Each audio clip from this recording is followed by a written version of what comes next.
today I have KM Steele, Hello. otherwise known as Kate, on the brisk Brisbane morning. Um, Kate's going to be doing the first interview. We're trying to introduce the people who are involved in the music and so you get a better idea of what they're on about. Okay, Kate, I don't know when it was that I first contacted you, but I know you first recorded for me on the 12th of December 2020, and that was a song called School of Hard Knocks, which you should remember quite well. I know you were very nervous about your first recording, Yes, it was. and I remember you came over when I had one of the mastered versions back, and I told you it was there and you wanted to hear it.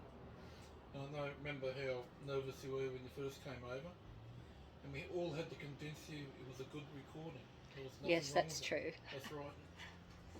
Okay, it turned out really well. We've had good feedback about the one, which I think I passed on to you. Someone even said it changed their life, which is a big compliment. And more recently, another guy said he had been playing it over and over. So good work, Kate. Um, Now you've done a few songs with us so far.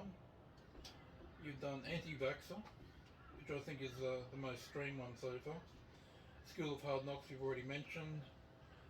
Um, don't Don't Preach to Me, and more recently Valley of Tears. Of these recordings, what would be your favourite at this stage? At this stage, probably Valley of Tears. Okay, and why would that be? Um, most likely because it's the last one I did, Yeah, and I guess, have got feeling more comfortable with doing the recordings. yeah. So yeah, So as you're going on with them, becoming more comfortable with the process and yeah, with yourself and and with hearing your voice, yeah, etc. So yeah. yeah. Okay, sounds good. Now, what people probably don't know about Kate is that I think your foremost passion is writing rather than recording. Is that correct? Yeah, that is correct. I mean, I kind of made that choice a long time ago in my 20s. I was offered to go into Battle of the Bands with band, but it was to sing country music. And I had to sit down at that point and think, well, this is going to take a lot of rehearsal and a lot of my time and commitment. And it was either that or writing when I wasn't at work, and I chose the writing. Okay. So, what was the first thing you actually wrote?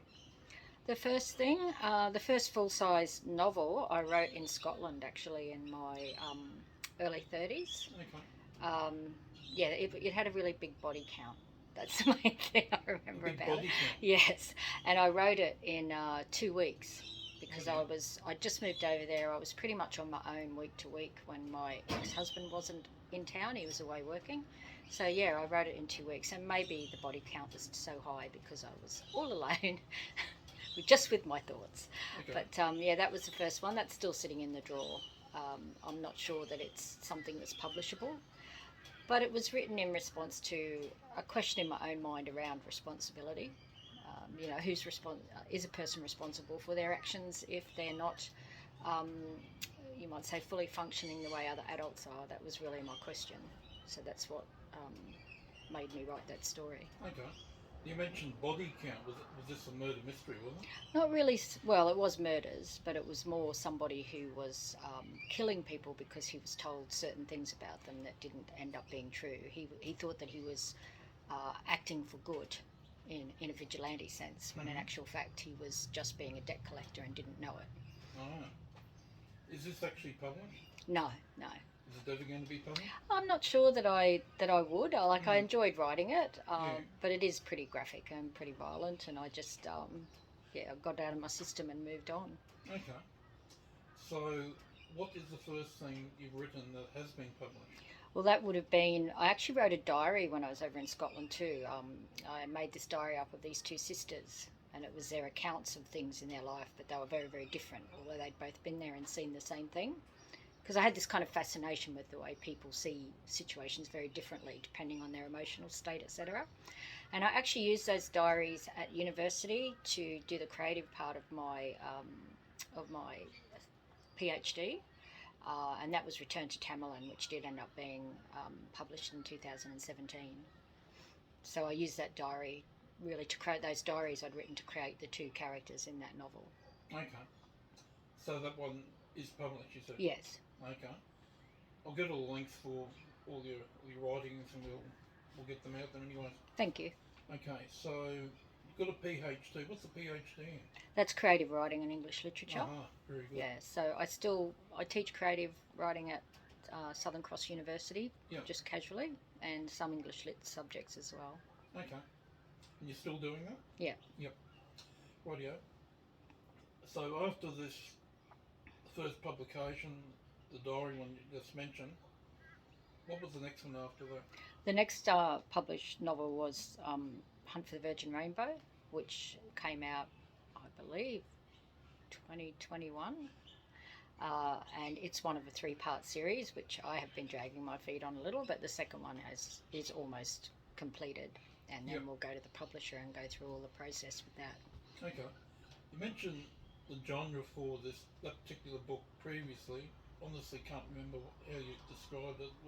What's the word for it again? Hunt for the Virgin Rainbow. Yeah. Yeah, I like to call it a pulp fiction mashup, because it's got a bit of romance, it's got a bit of adventure, it's got a bit of comedy, a bit of crime. It's sort of got everything thrown in there, and it's not to be taken too seriously. Mhm. I know Carolyn liked it. Oh, that's good. Thank you. Okay. Well, that's good. And you've got another. You're actually doing a trilogy, aren't you? Yeah, so that's the first one of the 3-part series, and it all centres around the main character, who is a female jewel thief. Okay. And the second one is pretty close to completion? Yes. And there was quite a lot of strands of backstory in there to do with her and her life, and a lot of that does get answered in the second one. Yep. And Jimmy the cat, who so many people liked out of that book, does make another appearance. So it just continues on a different adventure, but yes, same character. Oh yeah, that's good. And how was the first one going? Oh, in terms of sales, Yeah.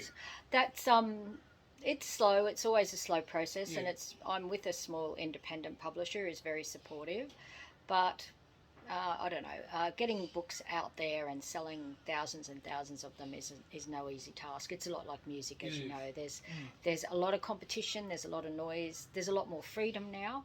That's fair. Same with the music industry. You don't need to find somebody traditional in order to get your work out there. But I think that it's just as big a fight for anybody who's smaller in any creative industry to get noticed. Yep. Rightio. So, childhood memories. Okay. Where were you actually born? Where was I born? Yeah. I was born in Dubbo, but I didn't really live there. I lived in Coonabarabran when I was very young. We were on 5,000 acres back in the 70s, before there was electricity, because it was too isolated. So when we went to town, obviously we had electricity, but when we came home, it was all kerosene fridges, wood stove, all that sort of thing. And I think we got electricity, might have been around about 73 or something, I can't remember, and it was a big deal. Like, we were all so excited that day to get home and be able to flick this switch and have electricity in the house. Okay. And what place we lived at Dubbo, was it like acreage or? No, well, that was, we didn't live in Dubbo. I was born in the hospital there, but the acreage, where we were on, was 5,000 acres in the Pilliga Scrub, so it was very, very isolated. Okay. Yeah, which was about 30 miles, I think. So what is that? Whatever that is in k's from Coonabarabran. Rightio. Yeah. It's a very cold area too, isn't it? Well, in winter, very hot in summer, very cold in winter. Okay. Yeah. That's the people that aren't familiar with that area. How would you? It's sort of where, like, western New South Wales. Yeah. So you've got Moree, Narrabri. If you're going inland, Coonabarabran, Dubbo. If you keep going, you'll end up Orange. Yeah. So it's heading west, sort of deep west. You're well and truly over the Blue Mountains out there. Okay. And childhood memories. Childhood memories, a lot of horse riding, Mm. a lot of getting up to mischief because there wasn't, I don't know, there wasn't the kind of surveillance that a lot of kids have now. Yep. So I can remember just getting up on the weekend and running. Myself and my cousin, we would have been 5 and 4, and then 6 and 5. So I was the older one. We used to just disappear all day, eating the fruit trees, come home on dusk. Mm. And to our knowledge, were never under adult surveillance, but I'm certain probably somebody was coming out and finding us and checking we were still alive. Yep. But we had a lot of freedom. Okay. Yeah. And what did you enjoy doing when you were a kid? Oh, mainly horses, and the horse riding never has stopped. That's probably my other equal passion to writing was horses. So I've been riding horses since I was 4 years old. Couldn't have them through my teenage years because we didn't have enough money and we'd moved off acreage. But that was one of my first purchases. I rode a push bike rather than buy a car, and bought a horse when I was about 19. And I really, off and on, have owned horses most of my adult life and still have one now. Just one left that a friend looks after, and I ride him every so often when I get time. Mm-hmm. And did you have any siblings at all? Yeah, there's 4 of us. Wow. So, and when we're on the farm, we were living with cousins. So my sister used to always joke and call us the 7 little Australians because there were 7 of us all up. Yeah. You would be sick as thieves, I imagine? Yeah, and I was the youngest, so I think the youngest can get the bad end of it in some ways, but you also get very spoiled. Yep. I think. Well, I certainly did. And become very independent as well? Hmm. Okay, now we're going to move on to music again. What is the first music you can remember that you really liked, made an impression on you? Let's start with just the first music, the main impression, that's country music. Yeah. And that was practically all that was ever played around me as a child. I'm not a big fan of it, but my strongest memories from childhood is Charlie Pride and Kenny Rogers and Dolly Parton and, you know, all of those really older country music people, Johnny Cash. I would say the first music I really loved that I remember would have been in about year 5, Black Sabbath, AC/DC, The Angels, Rose Tattoo. I started just listening to all of those kinds of music all the time. Got in trouble at school because they had to bring your, tape back then, bring your tape to school, and everybody brought Grease. That was around about that time Grease was first out. And I brought Black Sabbath, Paranoid, and Mum got a call. A rebel, right? Well, I didn't realise it would be a problem. Yeah. So to me, it was just music I liked listening to, and nobody had said anything to me at home about not listening to it. So I just took it to school, and then they rang my mother, and Mum was like, "You just don't take it to school, okay? Just listen to it at home." So. Okay, you didn't convert anybody at the school? Oh, probably not. Right. Okay. Now, what about movie actors and actresses?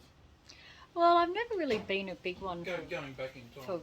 but even when I was younger, I don't remember being really a fan of stuff like that. Probably the only I can remember 2 TV shows, Starsky and Hutch and Dukes of Hazzard. They were probably the 2 that I really followed as a kid. And I don't really remember being into celebrities or following that kind of stuff very much. I was probably more interested in writers than I was in actors. Okay. And probably more musicians too. Like if I was like David Bowie is someone to me that I would always have loved to have met because he just seems so creative and original, you know. And he was across a lot of different areas too. Not just music, but well, quite a few things, wasn't it? Yeah, and his writing and to me his whole persona was part of a creative act. That's what was so fascinating about him. Yep. Okay, what about the series? Oh, you mentioned Starsky and Hutch. Okay, and another one before. Okay, so we've covered that one. Okay, I'm going to move back to music again. Top 10 music artists and why? Oh, I don't know if I could give you a whole 10. That's off the top of your head. There's so many musicians that I love, and so many musical styles. Like to me, people like David Bowie, people who are really creative and different, I'm always going to be interested in, even if I'm not necessarily into the style. just because I enjoy seeing how they, how would you say, show that creativity. Mm. Bands that I've seen lately, I went and saw George Thorogood and the Destroyers Mm-hmm. last year. Went down to the Smashing Pumpkins on the Gold Coast a couple of weeks ago. I'm going to Sticky Fingers, which if people don't know, that's a band from Sydney, been around since the 90s. They're coming in August.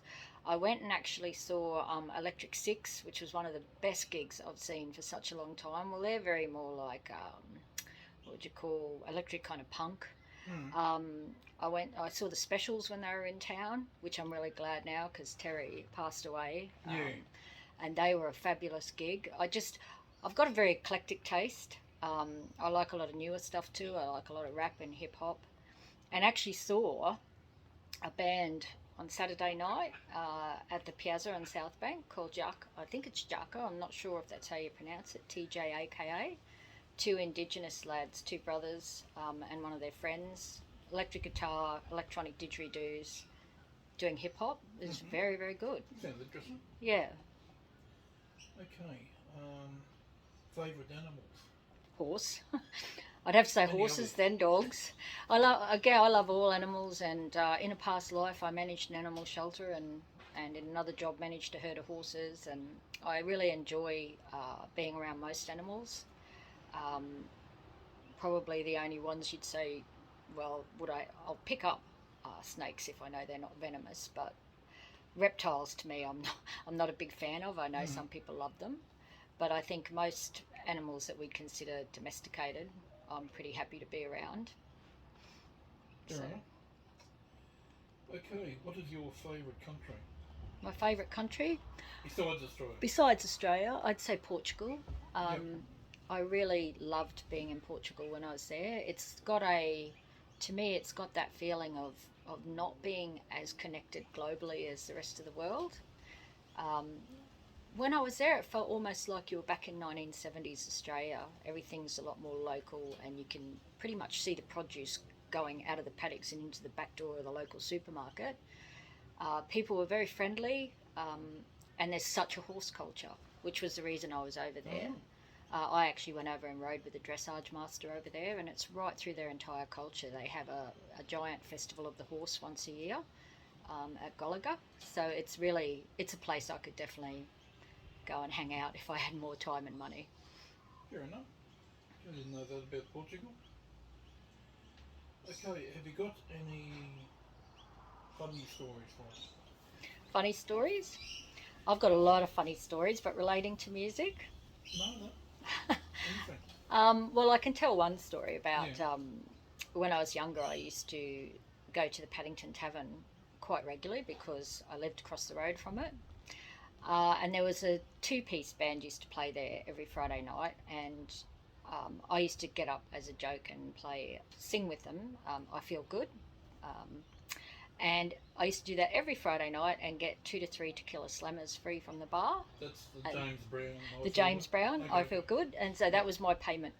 Um, and then one day, the guy who was the singer in the duo said, do you want to do Mamma Mia with me? And I said, I don't know the words. And he was like, I am so disgusted in you right now that you don't know the words to Mamma Mia. But I was like, sorry, one trick pony, I can only do James Brown.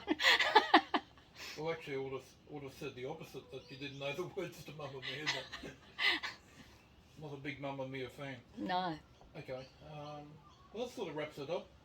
Okay, so just looking ahead to the future,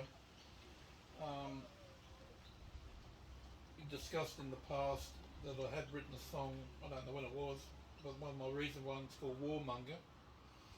I haven't got the tracks down for that, I'm sorry for that. But most likely when we hear you again, it probably will be on that song. Okay. So listeners will just have to wait. Well, thank you. Thanks very much for your contributions. You're welcome. Okay.